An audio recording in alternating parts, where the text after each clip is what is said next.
राजीव और राधिका की कहानी एक बरसाती शाम से शुरू होती है। हल्की बारिश की बूंदें खिड़की पर टकरा रही थीं और राजीव अपनी गाड़ी में बैठा 3 साल पुराने रिश्ते की परछाइयों में उलझा हुआ था। उसके दिल में कई सवाल थे। उसने राधिका को कभी समझने की कोशिश नहीं की थी, लेकिन अब उसकी जिंदगी के खालीपन ने उसे जवाब ढूंढने पर मजबूर कर दिया। गाड़ी राधिका के घर के सामने रुकी। बारिश तेज हो चुकी थी। राजीव ने गेट पर दस्तक दी। राधिका ने दरवाजा खोला। राजीव, तुम यहां? राधिका की आवाज में हैरानी और थोड़ी झुंझलाहट थी। क्या मैं अंदर आ सकता हूं? राजीव ने एक पल की झिझक के बाद पूछा। राधिका ने दरवाजा खोल दिया, लेकिन उसकी आंखों में सवाल साफ थे। राजीव ने कमरे में कदम रखा। उसने देखा कि घर बदला हुआ था। पुराने दिन याद आ गए। राधिका ने किचन में जाकर चाय बनाने की तैयारी शुरू कर दी। तुम्हारा इस तरह आना कुछ खास वजह है?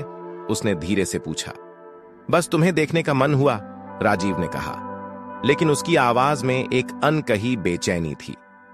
चाय की प्याली पकड़ाते हुए राधिका ने कहा, तुम्हें यहां देखकर अजीब लग रहा है। हमें अलग हुए 3 साल हो गए हैं। अब इस सब का क्या मतलब? शायद तुम्हें छोड़कर जाना मेरी सबसे बड़ी गलती थी, लेकिन मैंने सुना है कि तुम्हारी जिंदगी में अब कोई और है। राजीव ने सीधा सवाल दाग दिया। राधिका के हाथ में पकड़ी प्याली कांप गई। उसने खुद को संभाला। राजीव, ये मेरा निजी मामला है। हमारे बीच जो कुछ था वो खत्म हो चुका है। तभी घर के अंदर से किसी बच्चे के खिलखिलाने की आवाज आई। राजीव चौंक गया। ये कौन है राधिका? राधिका ने एक पल के लिए चुप्पी साध ली, फिर बोली, तुमसे कोई मतलब नहीं। मतलब नहीं? ये घर, ये रिश्ता, सब कुछ मेरा था। और ये बच्चा, ये कौन है? राजीव की आवाज ऊंची हो गई। ये तुम्हारा बेटा है राजीव, हमारा बेटा, अंश।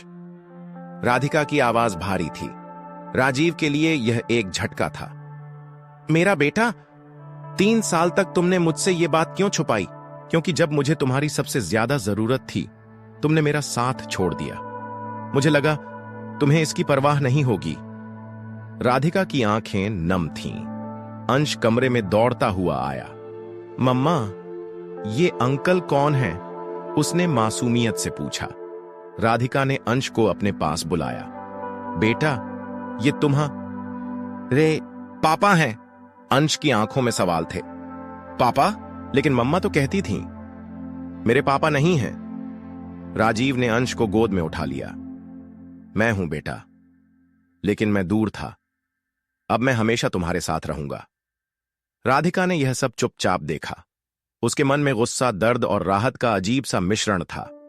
उसने राजीव को चेतावनी दी, अगर तुमने फिर से हमें छोड़ दिया तो मैं तुम्हें कभी माफ नहीं करूंगी। मैं वादा करता हूं राधिका, मैं अपनी गलतियों को सुधारना चाहता हूं। राजीव की आंखों में सच्चाई झलक रही थी। अगले दिन राजीव ने अंश को स्कूल ले जाने की जिम्मेदारी ली। वह उसके साथ खेला, उसकी बातें सुनी और खुद को उसके पिता के रूप में साबित करने की कोशिश की। धीरे धीरे राधिका का गुस्सा कम होने लगा। लेकिन यह कहानी यहीं खत्म नहीं होती।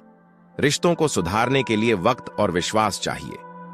राजीव ने राधिका और अंश के साथ एक नई शुरुआत की, लेकिन उसने यह भी सीखा कि माफी मांगने से ज्यादा जरूरी है अपने वादों पर खरा उतरना। रिश्तों की यह कहानी हमें यह सिखाती है कि टूटे हुए रिश्तों को जोड़ने के लिए सिर्फ शब्द नहीं, बल्कि प्रयास और सच्चाई चाहिए।